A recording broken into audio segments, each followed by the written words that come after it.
Hello guys, welcome back to Chelsea Fan TV. Welcome back to another episode of 5 Things We Learnt on day 77 of the 1,461 day reign as your world champions.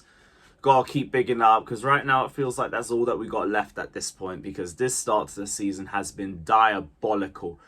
Now, I knew we were going to deal with injuries. I knew we were going to deal with like a lack of intensity because of no preseason. All of that I understand. But 2 wins in 6. Fucking hell, I never expected us to be here at this point. And it's jarring that yet again, it's a 10v11 scenario. Yet again, we are our own worst enemy and we take points off ourselves and we give it to the opposition. It's so frustrating to see a game like that end up the way that it did. Because everything up until the red card was fine. That was our best performance of the season. We hadn't conceded a goal. We were in complete control. Yeah, the intensity wasn't the same. Yeah, we hadn't got the second or third goal. But we were not losing that 11v11. We were in complete control.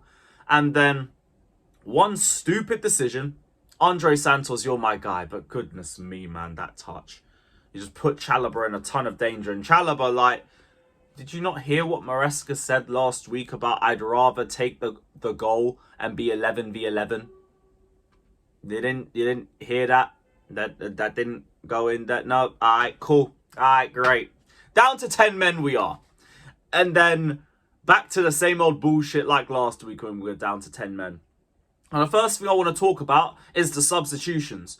Now, Esteval should not have come off first for me. Because I think it should have been Pedro Neto. Esteval was our best forward in that game again. And it is so frustrating to see that this guy is one of our best performing forwards. And then whenever we go down to 10 men, he is the first one that we get rid of. He is off immediately. He was the first one off against Manchester United. He was the first one off in this game as well. And that's what's frustrated me. Because, he was the one that was our main dribbling outlet. He was the one that was a constant threat on the right-hand side, constantly beating his man, trying to get the ball into dangerous areas. And if you're going to keep 2 forwards, keep him. Neto, I understand because he gives you defensive attributes as well, but he's just not a creator like that. He's more of a goal threat than a creator, unless it's just straight crosses off the right-hand side, which we didn't even really see too much because we brought on Malo Gusto instead. And oh, brother, that Gusto cameo was absolute garbage, basura, horrid. But even that, I look more at Gusto just for being an idiot. Running through with acres of space and you're doing up Ronaldo chops. We had full control over the right-hand side and then he goes and suddenly we're losing our marker on the right-hand side. It's just frustrating. But then the Badiashile and Lavia subs. Wrong timing. Those subs you make at 1-0. If you want to lock up shop, protect the lead. You don't do that at 1-1. Because what are you protecting? Are you protecting a draw? It's still 2 wins in 6. So that don't mean nothing. That was my biggest issue with the substitutions. Badiashile and Lavia should not have come on when they did. They should have come on at least 5-10 minutes before. Or something like that. Once we go to 1-1, it should be attacking substitutions. And don't ask me which one of the forwards I bring on. I genuinely don't care. Because, none of them have proven anything. But show me that you're going for the win. If you make the attacking substitutions, we lose the game. It's not your fault, man. It's not your fault. We went down to 10 men. We tried to chase the game. We lost. Now we didn't try to chase the game. And we still lost. Now it looks a lot worse. So those are my problems with the subs. Now, this leads into Enzo Maresca because so many people are talking about Maresca. All the Maresca outers have come crawling out their shells yet again because they all had to go mute in the summer when we won the World Cup. No one would dare speak any of that bullshit. But now, everyone's Maresca out because we've lost 2 games that we went down to 10 men in. Now, I understand all the criticism for Maresca and how he handles us going down to 10 men. But even then, how can you make sweeping statements on a man who's overachieved last season and won 2 trophies just based off being 10v11 and losing both games in the Premier League? That don't make any sense to me at all. Especially when every single one of us can look at the transfer windows that we've had under Maresca and say that they have all not been good enough. People are going to say, oh, but you spent 300 million under Maresca. We ain't spent it well. We ain't spent it well. How many times in each of those windows have we screamed for a centre-back and a goalkeeper and we have failed to get one? And then our biggest problems are at the back. Shock and horror. Maresca should have been backed better in this window. He did not. And here is the end result of it, unfortunately. Now, you can argue whether Maresca can do a bit better in his game management, and I'm not going to argue that down. But if man are doing Maresca out again, I told you, I am not listening to it this year. I'm not. You gotta get me to 2026 to even start entertaining it. It's such a dumb argument.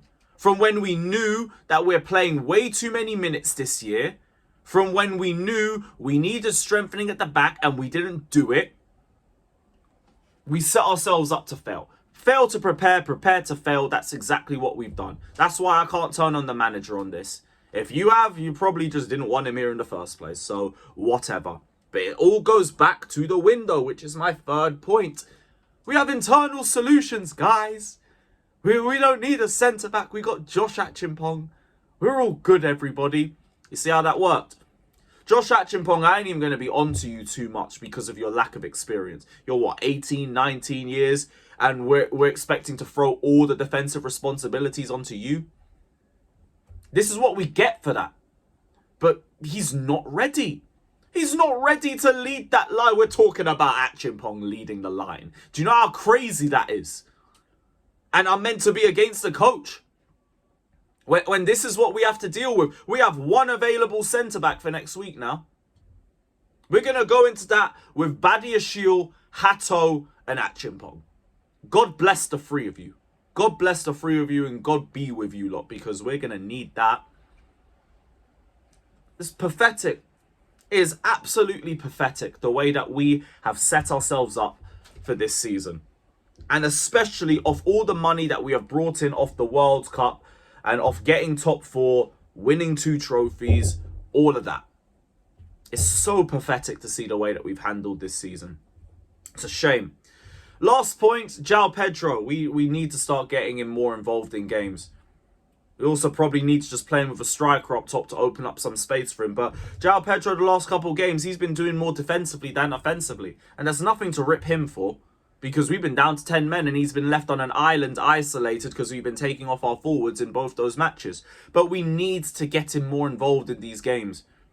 And we also should have just had another striker. Mark Hiu clearly isn't trusted by Maresca. And there's half an eye on loaning him to another club in January. And if we're going to loan him to another club, he can't play a minute for us. Because you can't play for 3 teams in a season. You legally cannot. He's already played for Sunderland. If he already plays for Chelsea too, you can't move him. Maybe we should have just kept Nicholas Jackson.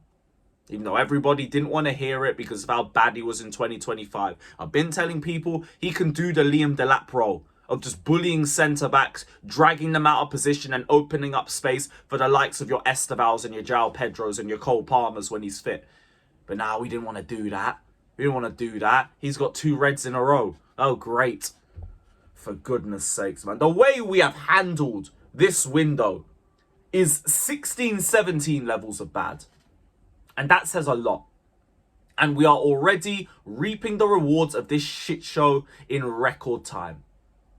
Great. Well, only Benfica next.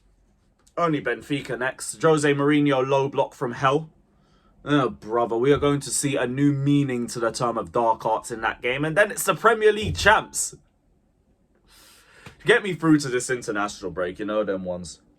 And I hate that we're even at a point where I cannot wait for the international break to arrive, but this is what we are. And this is where we are. So yeah, I am not Maresca out. I am nowhere near it. I don't know how people think changing the manager is going to improve anything. And I don't know how people think we're going to go and get a direct proven upgrade from him. So, Maresca in. And yeah, sporting directors out. Big up every single one of you. Hit the like button, subscribe. Let me know your thoughts down in the comment section below. Up the Chelsea.